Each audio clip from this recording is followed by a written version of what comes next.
சாதனை பண்ணுறதுன்னு நம்ம சொல்லுவோம்ல, ஒன்று சொல்லிட்டு இருக்கோம்ல ஏதோ, அதை நம்ம தடுக்கிறது எது?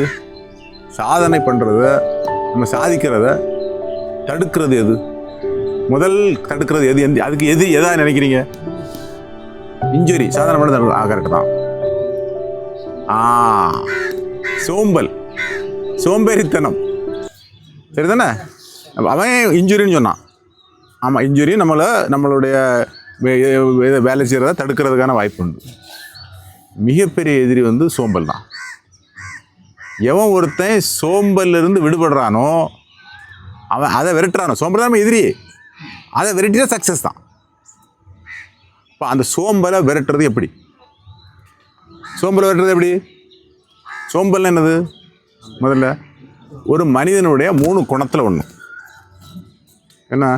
சாத்விக குணம், ரஜோ குணம், தமோ குணம். 3 குணம் சொல்லியிருக்காங்க. சாத்விகம்னா சாத்விகமாக இறைவனோட அம்சம் தான் உள்ளது. ரஜோ குணம்னா ஒரு ஆக்ரோஷம் இது உள்ளது. தமோ குணம்னா என்னது? சோம்பேறித்தனம், தூங்குறது. சிம்பிளாக எக்ஸாம்பிள் சொல்ல போனால், அதை பற்றி சொல்ல போனால், ஒரு மெடிடேஷன் உட்காடுறோம், 3 பேர் உட்காடுறான், 3 குணத்துக்காரன் உட்காடுறான், புரிஞ்சா? என்ன சாத்விக குணம் உள்ளவன் மெடிடேஷன் 10 நிமிஷம் உட்காரனா 10 நிமிஷம் அப்படியே என்ன செய்வான்? வைராக்கியமாக உட்காந்துருப்பான். அவனுக்கு கொசு கடிக்கும், தூக்கம் வரும், எல்லாம் செய்யும். அவன் என்ன செய்வான்? இந்த சாதனையை பண்ணணுங்கிறதுக்காக வைராக்கியமாக என்ன செய்வான்? நேராக உட்காந்துருப்பான். நம்ம ஆள் ரஜோகுணம் உள்ளவன் கொசு வந்தா அடிப்பான், தலை வந்தா சொறிவான், சொறிவான். அவன் அது என்ன குணம்? ரஜோகுணம். செய்யணும், கொசு கடியும் தெரியணும், ரெண்டும் தெரியும். உள்ளே தியானமும் பண்ணணும், அதுவும் பண்ணணும். தமோ குணங்காரன் அவன் என்ன செய்வான்? உறங்கிடுவான். கரெக்டாக தானே? தூங்கிடுவான். அவர் எதை பற்றியும் கவலை இல்லை, தூக்கத்தாவது. நம்மளை பொறுத்த வரைக்கும் நீ 3 குணத்தில் உட்பட்டவன். 3 குணம் மட்டும் இருக்குது. இந்த 3 குணத்தில் வரீங்க ஆள். எனக்கு எல்லாரும் சாதிக்கணும், யாரையும் ஒன்று சாதிக்க வைக்கணும். தூங்கிட்டு இருக்கணும், என்ன செய்யணும்? சாதிக்கணும். அப்போ அதை நம்ம எப்படி கடக்கிறதுன்னு சொன்னால், அது பிரின்சிபல் நம்ம சொல்ல போனது பார்த்து தான். வைராக்கியம், இந்த விஷயத்தை நம்ம செய்யணுங்கிற ஒரு வைராக்கியம் வரணும், புரிஞ்சா? அப்புறம் இது எப்படி செயல்படுத்துறது? சோம்பல் குணம் இருக்குவான்ட்ட. உனக்கு எது பிடிச்சிருக்கு? கபடி பிடிச்சிருக்குல்ல? கபடி பிடிச்சிருக்கா?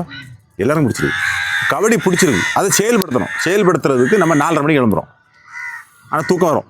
அந்த பார்ட்டி கூட தூக்கம் நமக்கும் வரும். நம்ம அதை தாண்டணும், அப்படி தானே? அப்போது அதை கடைப்பிடிக்க ஆரம்பிக்கும்போது, முதல்ல நம்ம காலையில் நானும் போகணும் அப்படிங்கிற எண்ணம் வரும்போது, நன்னாள் நாளாக ஒரு விஷயம் கடைப்பிடிக்க சொன்னோம்ல. 4, 8, 16, 2, 46 சொன்ன 48 நாள் சொன்னோம், 42 வேறு சொன்னோம்ல. அந்த 12 ஆரம்பிக்கும். இதை 4 நாள் கடைப்பிடிக்க பிடிக்கும். ஃபஸ்ட்டு 4 days என்ன செய்யணும்? அப்படி. அப்போ அதை கடைப்பிடிச்ச உடனே உனக்கு ஃப்ரெண்ட்ஸ் 2-3 ஃப்ரெண்ட்ஸ் வச்சுருப்பா, எழுப்பி விடுது வாங்குன்னு எழுப்பி வச்சுருப்பா. இந்த 4 நாள், அடுத்த 4 நாள் கூட ஒரு 4 நாள், 8 நாள் எப்படியா பல்ல பிடிச்சிட்டு போயிடும். அப்போ தான் சாதிக்க முடியும். இல்லைன்னா என்ன செய்ய முடியும்? சாதிக்க முடியாது. நீ தூக்கம் தான் வரும், உனக்கு அப்படியே போயிடும், எல்லாரும் மாதிரி போயிருவீங்க. நம்மளை பொறுத்த வரைக்கும் நீங்கள் 50 பேர் இருக்கீங்கன்னா, இந்த 50 பேரும் கரெக்டாக எழும்புறீங்க, சாதிக்க ட்ரை பண்ணுறீங்க, செயல்படுத்துறீங்க, அப்படி தானே? நம்ம 50 பேரும் செய்யணும்ல. எத்தனை வருஷம் செஞ்சுட்ருக்கோம்? இதை தங்கியிருக்க நாள் ஃபுல்லாக செஞ்சுட்ருக்கோம். இதை ஊரில் போனோன்னா கடைப்பிடிக்க முடியாது. அந்த பழைய குணங்கள் வந்துடும். இங்கே 3 குணத்துக்கு விட்டுக்கிட்டு இறைவனோட குணத்துக்கு உட்பட்டுட்டா, அங்கே போன உடனே உண்மையான குணம் வெளிப்பட்டுறோம். என்ன செய்யும்? அங்கே போன உடனே தூக்கம் வந்துடும். அதனால் சோம்பல் தான் நமக்கு எதிரி. அதை என்ன செய்யணும்? நீங்கள் வெரைட்டி வியூர்லேயும் கடைப்பிடிச்சி பண்ணிக்கிடலாம். சரியா போச்சா? எதுவுமே, எந்த விஷயமுமே உடனே நம்ம கைக்கூடாது. இந்த விஷயத்தை கடைப்பிடிக்க போகிறோன்னா அதுக்கு நாள் இருக்குது, காலம் இருக்குது. காலம் இருந்தால் தான் அது சாத்தியம். அது எக்ஸாம்பிள் சொல்ல போனால், நம்ம கோயிலில் நீங்கள் சாப்பிட்றீங்களா, அன்னதானம் போட்டோங்களா, அது எப்படி நடந்துங்கிறத நான் காலத்துக்கிட்ட போய் யாரெல்லாம் நமக்கு ஹெல்ப் பண்ணாங்கங்கிறதுக்கு அது சொல்கிறேன் கேளுங்க. உங்களுக்கு சாப்பாடு போடணுன்னு ஒரு பிரின்சிபல் எல்லாருக்கும் வந்தாச்சு. இந்த சேகர் உங்களுக்கு சமைச்சு தராருல, இவருக்கு தான் ஃபஸ்ட்டில் அந்த எண்ணம். இந்த பையன் மாதிரிலாம் படுத்துருக்கானுங்க, சாப்பிட இல்லை, முகத்தை பார்த்தா தெரியல, சாப்பாடு பசியை பற்றி அவங்களுக்கு கஷ்டமாக இருக்குது, சாப்பாடு கொடுக்குன்னு சொன்னார். அப்போ சரி சாப்பாடு கொடுத்துருவோம். எப்படி கொடுக்குது? இவ்வளோ சாப்பாடு கொடுக்கணும்ல, என்ன வழி வேணும்ல, அது வழி வரும். சரி, வழி கடவுள் ஏதாவது வழி காட்டுவார்னு வச்சுட்டு அது மனசில் இருந்தது, சாப்பாடு போடணுங்கிறது. தங்கப்பன்னு சொல்லிட்டு ஒரு கவுன்சிலர் இருந்தார் தெரியுங்களா, வெள்ளை வந்தார், எனக்கு ஆரம்பிச்சு வந்தார்ல, அவர் பசியில் கஷ்டப்பட்டாள், சாப்பாட்டிலே கஷ்டப்பட்டு சாப்பாடுக்கு அருமை தெரிஞ்சவர். அப்போ அவர் ஒரு நாள் சொல்கிறாரு, ரவி வந்து எவ்வளோ ஆகும் மொத்தத்தில் எத்தனை பேர் இருக்காங்கன்னு கேட்டாங்க. நான் வந்து 100 பேர்கிட்ட இருக்காங்க. அப்போ இப்போ சாப்பாடு போடணும், எல்லாரும் சாப்பாடு போடணும், எவ்வளோ ரூபா எஸ்டிமேட் வரும்னு கேட்டார். நான் இவர் எதுக்கு எஸ்டிமேட்டே கேட்காரு? ஒரு நாளைக்கு ஒரு சாப்பாடு எவ்வளோ ரூபா? ஒரு ஆள் சாப்பாடு 200 ஆகும். 100 கணக்கு போடு, நல்லா சாப்பிடணும். ஒரு 200 மினிமம் ஆகணும்னு வச்சுக்கலாம். சிக்கன் மட்டன் ஏதாவது சாப்பிடணும் 200. அப்போ 100 வச்சு கணக்கு போட்டு பாரு, 2 லட்ச ரூபா ஆச்சு. மாதம் 2 லட்ச ரூபா ஆச்சு. அவரும் ஏதாவது டொனேஷன் பண்ணலாம், ஃப்ரீயாக பண்ணலாம் அப்படின்னு நினச்சிட்டு அவர் சொல்லார். நம்ம பிரின்சிபல்லையே டொனேஷன் கிடையாது, வாங்க முடியாது, யார்ட்டையும் வாங்கக்கூடாது. அவர் அப்படி கணக்கு போடார், எப்படியா கொடுத்துரும் அந்த பசங்களுக்குன்னார். அப்படி என் மனசுலேயும் தோணுது, ஏதோ ஒரு ஆள் தாராங்கிறாரு, ஒரு ஆள் ஒருத்தவங்களுக்குலாம் சாப்பாடு கொடுக்குறேங்கிறாரு. நான் தடுத்தா சரியாக வருமா?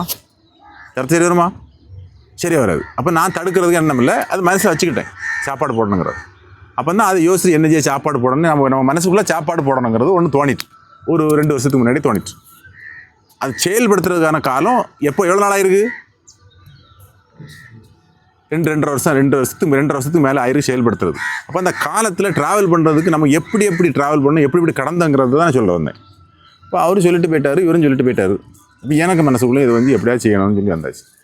அப்போது ஆடி மாதம் ஆனி நம்ம வந்து கும்பாபிஷேகம் நடத்துவோம்ல. அப்போது இதை பற்றி சங்கல்பம் பண்ணணும் அப்படின்னு சொல்லிட்டு, இந்த சாப்பாடை பற்றி நம்ம நடத்தணும், போடணுங்கிற சங்கல்பம் படுத்தணும்னா அவர் சேகரை வச்சுட்டு பண்ணணும்னு சொல்லிட்டு நம்ம பண்ணிகிட்டு இருக்கோம். அப்போ வந்து ராஜாமலத்தில் ஒரு இன்ஸ்பெக்டர் இருக்கார் தெரியுமா? வந்தார், உங்கள்கிட்ட பேசினார்ல, அவருக்கு இன்ஸ்பெக்டர். இவருக்கு எனக்கு சம்மந்தம் கிடையாது, தொடர்பு கிடையாது. அப்போ ஒரு நாள் நைட்டு நான் வந்து அதில் உள்ள ப்ரேயர் பண்ணிகிட்ருக்கேன். 7 மணிக்கு போல் ப்ரேயர் பண்ண போயிட்டேன். அன்றைக்கி கொஞ்சம் லேட்டாக 8 மணிக்கு ஆயிடுச்சு வருது. இப்போ 8 மணி முடிச்சுட்டு வரேன், அவர் அதில் உட்காந்துருக்காரு. அப்போ சார் வணக்கம், புதுசாக யாராவது பார்க்க வருவாங்களா, எனக்கு இவ்வளோ வெயிட் பண்ணிட்டாங்களான்னு வச்சுட்டு என்ன சார் எங்கேருந்து வரீங்க, நீங்கள் யாருன்னு கேட்டேன். அப்போ அவர் சொன்னார், இப்படி நான் ராஜாமலத்தில் இன்ஸ்பெக்டராக இருக்கேன், ஸ்டேஷன் இன்ஸ்பெக்டராக இருக்கேன், உங்களை பார்த்துட்டு போகலான்னு. ஐயா அவர் நான் அப்போ அவர் இன்ஸ்பெக்டர் நம்ம எல்லோரும் பார்க்கக்கூடிய ஆள்ல, எதுக்கு இங்கே வந்து காவல் இருக்காரு, நம்மளை பார்க்க வேண்டியிருக்குன்னு நினச்சிட்டு, ஐயா சொல்லுங்கள் சார், நான் விஷயத்துக்கு சொல்லுங்க. இல்லை நான் இப்போ தான் ஜாயின் பண்ணியிருக்கேன் இன்ஸ்பெக்டராட்டு, அந்த கிரவுண்டுக்கு இங்கெல்லாம் என்ன நடக்குது எல்லாரும் பார்ப்பார்ல, அவருக்கு ஏரியா ஃபுல்லாக என்னென்ன நடக்குங்கிறத போய் பார்க்கக்கூடியவர். பார்த்துட்டு வந்து உங்கள் கிரவுண்டுக்குள்ளே இண்டோருக்குள்ளே போய் பார்த்தேன். இண்டோருக்குள்ளே நீங்கள் நம்ம நிறைய வாசகங்கள் இருக்குது இல்லைங்களா, நீங்கள் படிச்சிருக்க மாட்டீங்களா, அவரு ஃபுல்லாக படிச்சிருக்காரு. அந்த வாசகத்தெல்லாம் படித்து பார்த்துட்டு அதில் அந்த குரு தட்சணைன்னு ஒன்று எழுதியிருப்பேன். ஒரு குருவுக்கு வந்து தட்சணையாட்டு நீங்கள் எதை கொடுக்கணும்னு எழுதியிருப்பேன். அதில் எனக்கு ரொம்ப பிடிச்சதான் எழுதி வச்சுருக்கேன். குரு தட்சணை கொடுத்தா தான் பூர்த்தியாகும், ஒரு விஷயம் பூர்த்தியாகனா குரு தட்சணைட்டு எதாவது கொடுக்கணும். அப்போது அவருக்கு பிடிச்சதாக கொடுப்பாங்க, வேட்டி கொடுப்பாங்க, சட்டை கொடுப்பாங்க, ட்ராக் ஷூட் கொடுப்பாங்க, ஏதோ கொடுத்து வணங்கிட்டு போவாங்க, அது பூர்த்தியாகும். நான் அந்த பூர்த்தியில் என்ன எழுதியிருக்கேன்னா, நீ என்ன எழுதியிருக்கேன், நீ ஒழுக்கத்தை கடைபிடித்து எனக்கு தட்சணையாக கொடுத்துன்னு சொல்லியிருக்கேன். நீ நல்லா இருந்தாலே எனக்கு தட்சணை தான் அப்படின்னு நான் சொல்லியிருக்கேன் சொல்லலையா? அப்போ அதை படித்து அவருக்கு அது பிடிச்சிருக்குன்னு சொல்லிட்டு அதை பேசிகிட்டு இருந்தார். அப்போ ஏதோ வந்திருக்காரு அப்படின்னு சொன்னால் சரின்னு சொல்லிட்டு நான் இப்போ அவரை இப்போ டீட்டெயில்ஸ் சொன்னார். எனக்கு சொந்த ஊர் இது ஸ்ரீவைகுண்டம், நானும் ஒரு ஸ்போர்ட்ஸ் மேன் தான், 200 அத்லெட்டு, ஸ்போர்ட்ஸை பற்றி எனக்கு நல்லா பிடிக்கும்னு சொல்லி உங்களெல்லாம் அவர் நல்லா பிடிச்சி போச்சு. ஒரு பையன் மாதிரி ஒரு காலையில் எழும்பி ப்ரேயர் பண்ணுறது, நீங்கள் இந்த இதில் தியானம் பண்ணுறது, நீங்கள் ஒழுக்கமாக வரதை பார்த்தோன்னா அவருக்கு உங்கள் மேலே ஒரு ஈடுபாடு வந்துட்டு, பையன் மாதிரி நல்லா வெளிப்படுத்தணுங்கிற மாதிரி சொல்லி உங்களுக்கு 2 நாள் வந்து ஏதோ பேசினா ஞாபகம் இருக்கா உங்களுக்கு? 2 நாள் உங்களுக்கு கொஞ்சம் அவருடைய கருத்துக்களை சொன்னார். இப்போ அவர் அன்னை சொல்கிற என்கிட்ட திருப்பி, சார் உங்கள் கூட வந்து எனக்கு ஒரு நாள் ப்ரேயர் பண்ணணும்னு சொன்னார், தியானம் பண்ணணும்னு சொன்னார். நான் இப்போ அங்கே தனியாக தான் இருக்குது, தான் பிடிக்கும், சரி வாரான்னு சொன்னார். என்ன தியானம் சொன்னேன்.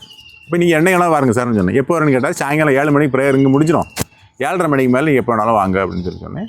அவர் ஒரு 2-3 நாள் கழித்து வந்தார், ஒரு வாரத்தில் வந்தார். வந்து நாங்கள் 2 பேரும் இந்த கோயிலுக்குள்ளே ப்ரேயர் இருக்கிறோம். அப்போ இருந்து நாங்கள் ப்ரேயர் இருக்கும்போதே மழை வருது. சீசன் மழை சீசன் இல்லை, நல்ல மழை பெய்யுது. நாங்கள் 2 பேருமே ஒரு 3/4 மணிக்கூர் மேலே ப்ரேயர் வந்துட்டோம். அவர் படிச்சிருப்பி ஒரு ஃபோன் வந்து டிஸ்டர்ப் பண்ணனால தான் அவர் எழும்பினார். அப்போவே அந்த மழை வந்து ஒரு ஆள் நம்ம கூட இருக்கிறது ஒரு ஆசீர்வாதம், தெய்வ ஆசீர்வாதம் பண்ணுற மாதிரி நான் நினைக்கிறேன். அந்த ஆளை ஒரு ஆள் நம்மளை நினச்சிருக்காரு, கடவுள் அனுப்பிவிட்ட ஆளுங்க வந்திருக்காரு அப்படின்னு நினச்சி தான் நான் நினச்சிக்கிட்டு, அவர் போலீஸில் ஒரு மகான் வந்திருக்காரு அப்படின்னு நினச்சிட்டு நான் சரின்னு நினச்சிட்டு அவர்கிட்ட பழக்கம் வச்சுக்கிட்டேன். அப்போ அவர்கிட்ட பழக்கம் வச்சுட்டு அவர் நமக்கு அப்புறம் தான் நமக்கு என்ன நடக்குது, இந்த இது நடக்குது, நம்ம வருஷாபிஷேகம் நடக்குல்ல, அப்போ அவர் சார் இப்படி நடக்குது நீங்கள் வாங்கன்னு சொல்லியிருந்தேன். அப்போ அவர் வரார்.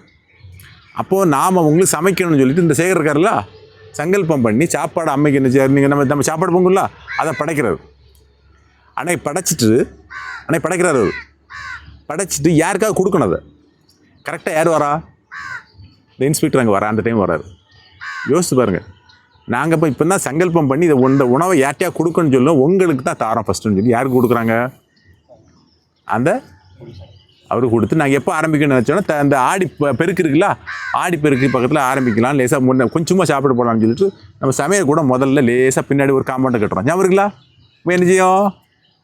என் மைண்டில் வந்த உடனே அங்கே என்ன பண்ணுறோம்? எனக்கு மைண்டில் கடவுள் மைண்டில் வந்த உடனே ஒரு சின்ன காம்பவுண்டு கட்டுறோம், உள்ள பின்னாடி கட்டி மண்ணை போடுறோம். அதுக்கு 2 ஸ்டெப் மண்ணை போட்டு வச்சுருந்தோம். அப்போ தான் ஒரு வாரம் ஐடியா வந்துட்டு நமக்கு, கடவுள் நம்ம கூட வந்துட்டாருன்னு தெரிஞ்சு போச்சு. அப்போ என்ன பண்ணுறோன்னா அங்கே என்ன பண்ணுறோம் வச்சுக்கிட்டு ஆடி பெருக்குக்கு நம்ம ஆடி மாதம் இது நடக்குது. ஆடி பெருக்குக்கு சும்மா முதல் நாள் சாப்பாடு போகும். அப்புறம் எப்போ நமக்கு நல்ல எல்லாம் அமைஞ்ச பிறகு, சாப்பாடெல்லாம் அமைஞ்ச பிறகு, இந்த இதெல்லாம் அமைப்பெல்லாம் வந்த பிறகு நம்ம சாப்பாடு போடலாம்னு வச்சுட்டு இருந்தோம். கரெக்டாக அவர் வந்து சொல்கிறாரு, ஆடி அமாவாசைக்கு எங்கள் அம்மாவுக்கு திதி, நான் எங்கள் அப்பா கொடுப்பேன், அது உங்களுக்கு சாப்பாடு கொடுக்குறேன்னு சொல்கிறார். யாருக்கு? பசங்களுக்கு நான் சாப்பாடு போடுறேன், ஃபஸ்ட்டு சாப்பாடு நான் போடுறேன். ஒரு போலீஸ்காரனால நீங்கள் நம்ம என்ன புரியும்? பைசா வாங்க தான் சொல்ல கொடுப்பாங்கன்னு நம்ம அறியது கஷ்டம், அப்படி தானே? ஒரு நல்ல ஒரு மகான் மாதிரி ஒரு ஆள் அவர் தரானா இருப்பார். போலீஸ்காரங்கிட்ட எவ்வளோ பேர் நல்ல பேர் இருக்காங்க, காசு வாங்கன்னு சொல்லி காசு இல்லை கொடுக்குறவங்க இருக்காங்க. காசு உங்களுக்கு சாப்பாடு கொடுக்குறேன்னு சொல்கிறார். சரின்னு சொல்லிட்டு நாங்கள் அதை ஆரம்பிக்கிறோம். அப்போ ஒரு நாள் பண்ணு, அப்போ நமக்கு ஆடி பெருக்கு அன்னைக்கு முதலே போட்டுற சாப்பாடு, நம்ம சாப்பாடு போட்டோம். ஆடி அமாவாசைக்கு அவருக்கு செலவில் சாப்பாடு போடுறோம். அப்போ அன்றைக்கி வந்திருந்தார். அப்போ சாப்பாடு போடணுங்கிற நமக்கு கண்டென்ட் வந்துட்டு, அப்போ சாப்பாடு அப்போ எப்படி சாப்பாடு என்ன செய்யணும் போடணுங்கிற மனசுக்குள்ளே தோணிட்டு.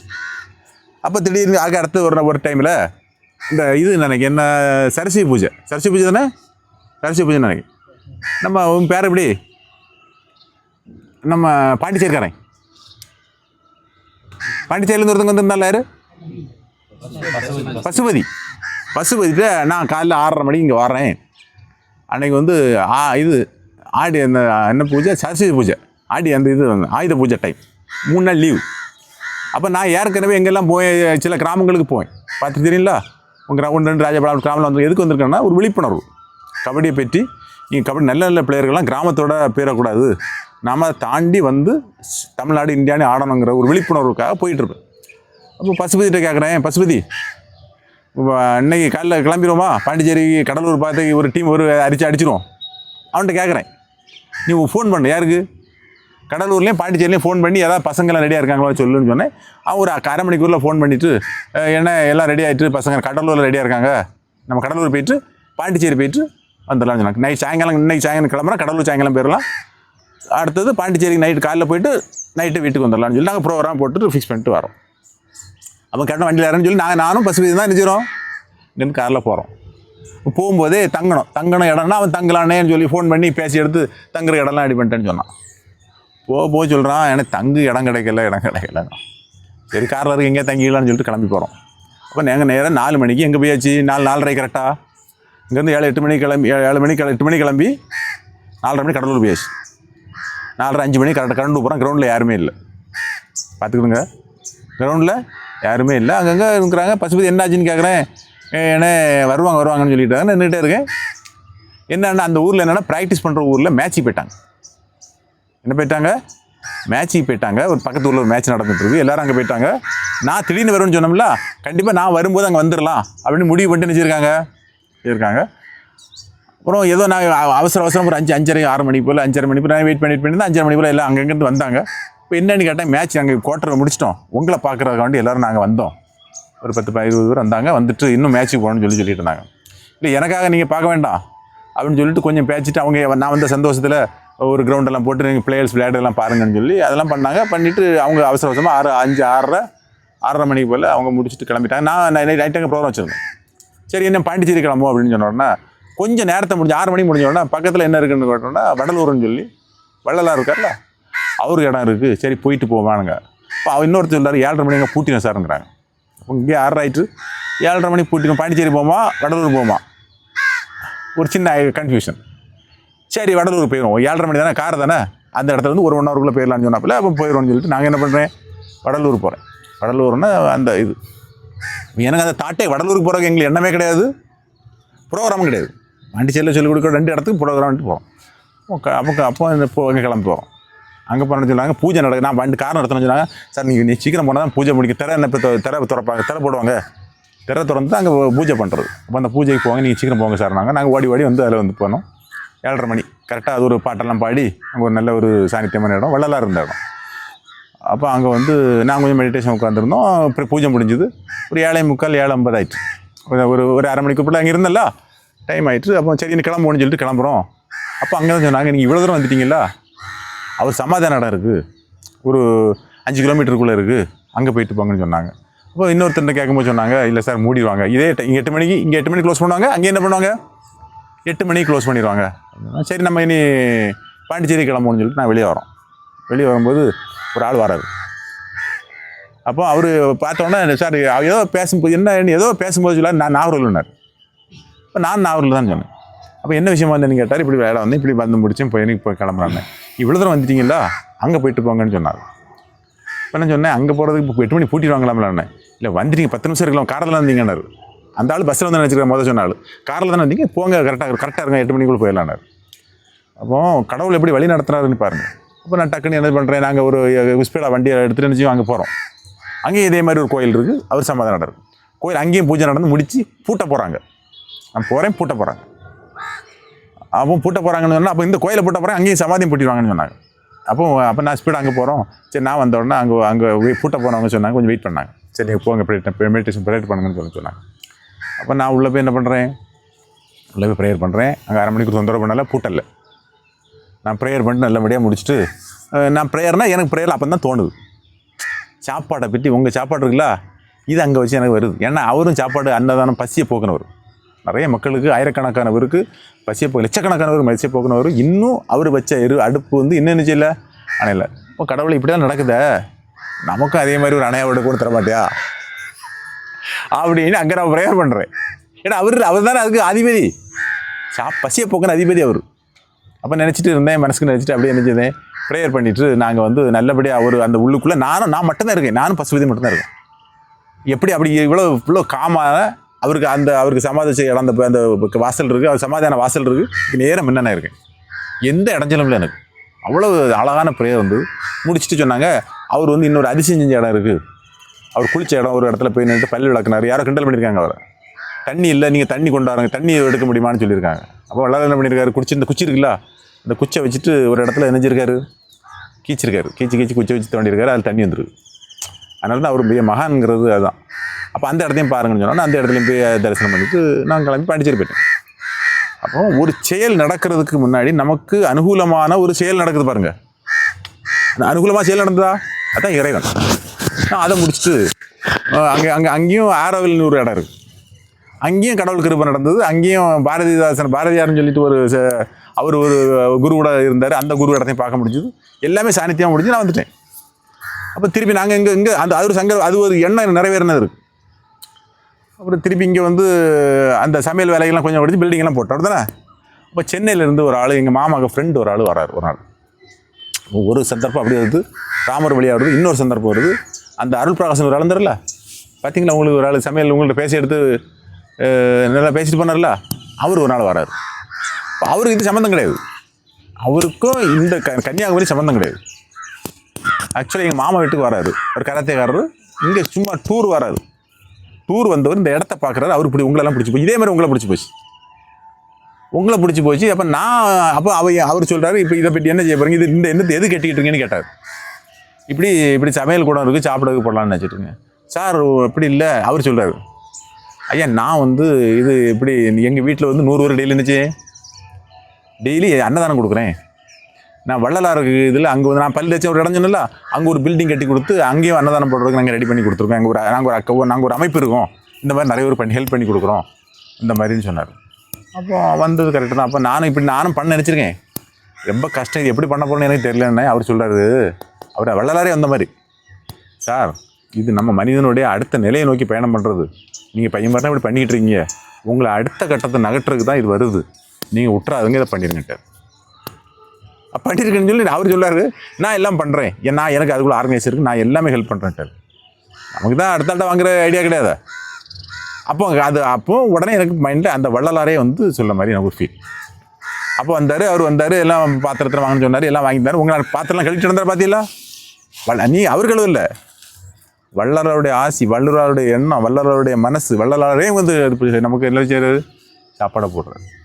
சரி, அது ஒரு ஆசீர்வாதமாக கிடச்சிக்கிட்டா வள்ளலார் வந்துட்டாரா? அப்போ பூஜை வைக்க போகிறோம். அப்போ நீங்கள் எல்லாம் சாப்பாடு பொங்கிட்டு இருக்கீங்க. இங்கே எல்லாம் நினச்சிருங்க, சாப்பாடு பொங்கிட்டு இருக்கிறீங்க. நான் முடியட்டு ஒரு 6:30 மணி 7 மணிக்கு நான் என்ன பண்ணுறேன், சரி கடற்கரை போய் கொஞ்சம் ப்ரேயர் பண்ணிட்டு வரும்னு சொல்லி நான் அந்த வள்ளலாரை கூட்டிகிட்டு பைக்கில் என்ன பண்ணுறேன், கடற்கரை போகிறேன். இங்கே நீங்கள் 8:30 மணிக்கு முடிச்சிடுவீங்க, சாப்பாடு கரெக்டாக பூஜைக்கு கரெக்டாக வந்துடலான்ட்டு நான் அவரை கூப்பிட்டு கடற்கரை போகிறேன். அவரை கூட்டிகிட்டு நான் கடற்கரைக்கு போய் சுற்றிட்டு அங்கே ப்ரேயர் பண்ணிட்டு திருப்பி அவரை கூப்பிட்டு வரேன். 8:30 மணி ஆகிட்டு. அப்போ பூஜைக்கு வரணும், நேராக வரேன். ராஜாவில் அந்த ரோடு இருக்குல்ல, நம்ம அந்த ரோட்டில் ஒரு ஆக்சிடெண்ட், ஒரு கடத்தல்னா அரிசி கடத்துறான், கேரளாவுக்கு அரிசி கடத்துறான். வேணால் பிடிச்சி அவன் ஆக்சிடென்ட் ஆகி அவனை பிடிச்சி போட்டுருக்கு. அந்த நம்ம இன்ஸ்பெக்டர் நிற்கிறாரு, ஒரு 10 ட்ரெஸ்ஸில் 10 போலீஸ் நிற்கிறாங்க. இப்போ பயங்கர கூட்டம் அது. இப்போ நாங்கள் 2 அங்கேருந்து வரோம். அப்போ இன்ஸ்பெக்டர் அதில் நிற்காரு. இப்போ இன்ஸ்பெக்டர்கிட்ட ஏற்கனவே நான் சொல்லியிருந்தேன், சார் இப்படி தைப்பூசம் அன்னைக்கு நாங்கள் ப்ரோக்ராம் வச்சுருக்கோம், முதல் சாப்பாடு வைக்கிறோம், நீங்கள் வந்துடணும்னு சொன்னால் வேறு யாரும் கூப்பிடலை அப்படின்னு. அவர் என்கிட்ட என்ன சொல்கிறாரு தெரியுமா, சார் இவ்வளோ பேர் நல்ல விஷயம் நடக்குது, இந்த எஸ்பி இப்போ தான் ஜாயின் பண்ணியிருக்காரு, எஸ்பி என்ன செய்வோம் கூப்பிடணும்னு சொன்னார். அப்போ அவர் கூப்பிட்டா நீங்களும் வாருங்க, நம்ம 2 சேர்த்து கூப்பிட்டா வந்துடுவார். அவர் வந்து இதுக்கெல்லாம் நல்ல ஈடுபாடு உள்ள ஆள், இது நல்ல விஷயம் செய்கிறோம்ல, இந்த சமூகம் அவருக்கு தெரியணும்னு சொன்னார்.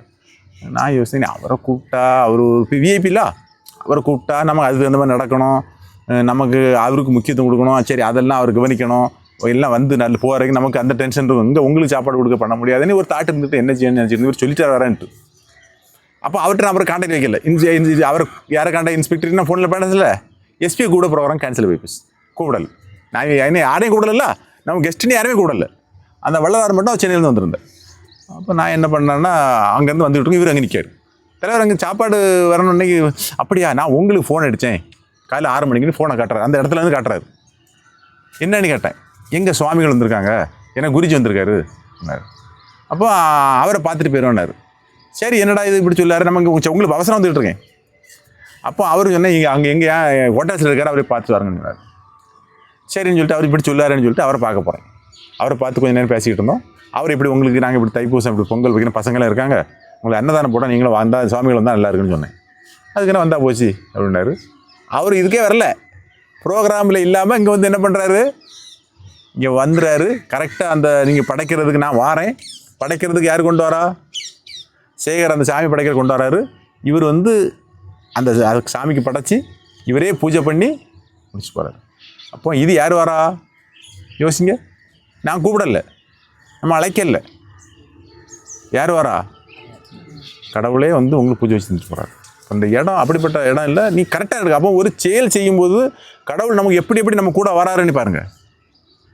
இந்தாச்சா பூஜை முடிஞ்சாச்சு, அவர் உங்கள்கிட்ட பேசியாச்சு, அவர் பேசி அடுத்த நாள் நினைக்கிறேன் நான் ஆஃபீஸில் இருந்து திடீர்னு ஒரு ஃபோன் வருது, சார் இப்படி நான் வந்து வேலம்மாள்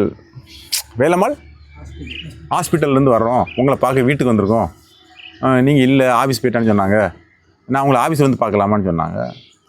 இல்லை நீ வெயிட் பண்ணுங்கள், 4:30 மணி ஆஃபீஸை விட்டு வந்துடுவேன், இங்கேயே பார்த்துக்கலான்னு சொல்லேன். இல்லை சார், நான் உங்கள் வீட்டில் வெயிட் பண்ணிட்டு உங்கள் வீட்டில் விசிட்டிங் கடை கொடுத்துட்டு நான் கிளம்பி வந்துட்டேன், நாகூரில் நிற்கிறோம், நாங்கள் எங்கே நிற்கிறீங்கன்னு கேட்டால் இந்த ஒரு இடம் சொன்னாங்க.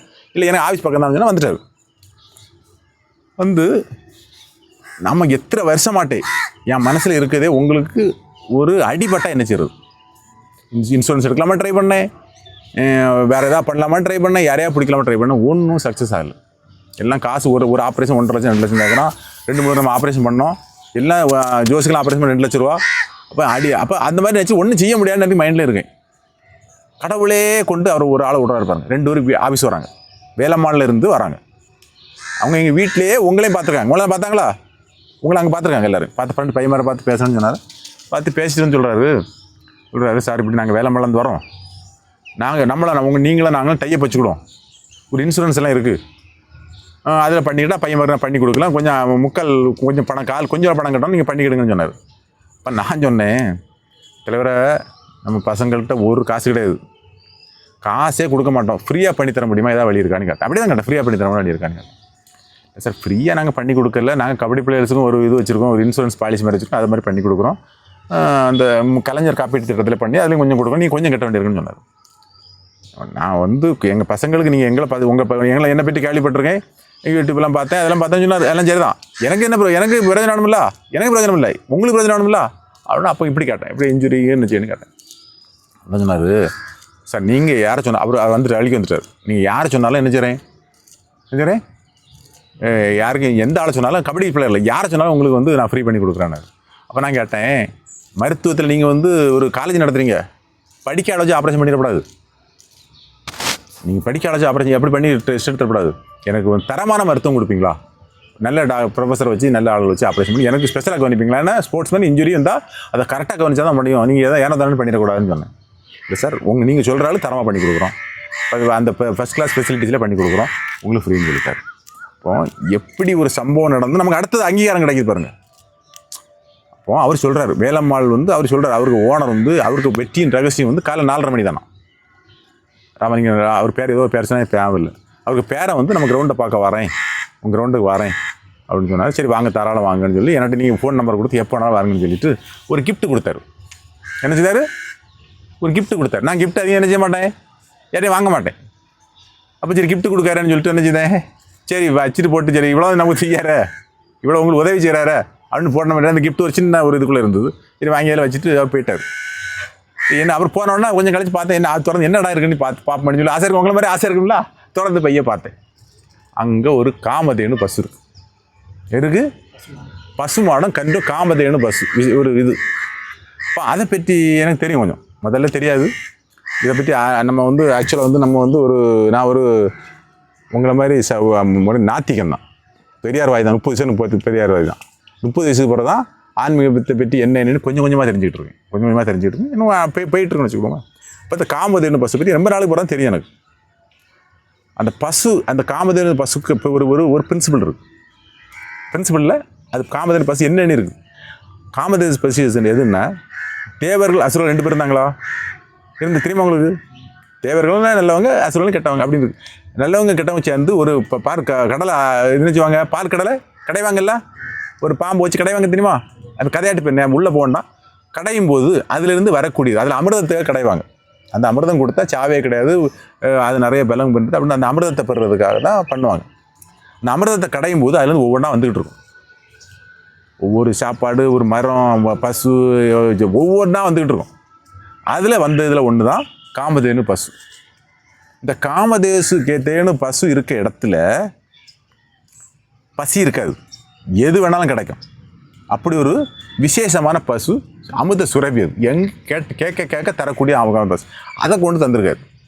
அப்போது இதுக்கும் அதுக்கும் கனெக்ட் ஆகுது பாருங்கள். எதுக்கும் சாப்பாடு தைப்பூசம் முடியுது, அவர் கூட தராரா. அப்போது எனக்கு அதில் கனெக்ட் ஆகணும்னு அப்போ இப்படி கொண்டு தராருன்னு சொல்லி, அப்போ அந்த காமதேனு பசுக்கு அவ்வளவு சக்தி இருக்குது, இருக்க இடத்துல சாப்பாடு கொடுக்கலாம். அதுக்கு ஒரு சின்ன கதை தான், ஒரு கதைன்னு சொல்கிறோம். கதையில் நடந்த நிகழ்வாக சொல்கிறது, ஒரு ஆன்மீகத்தில் உள்ளது. விஸ்வாமித்திரன் கேள்விப்பட்டிருக்கீங்களா? விஸ்வாமித்திர முனிவர், அது யார்?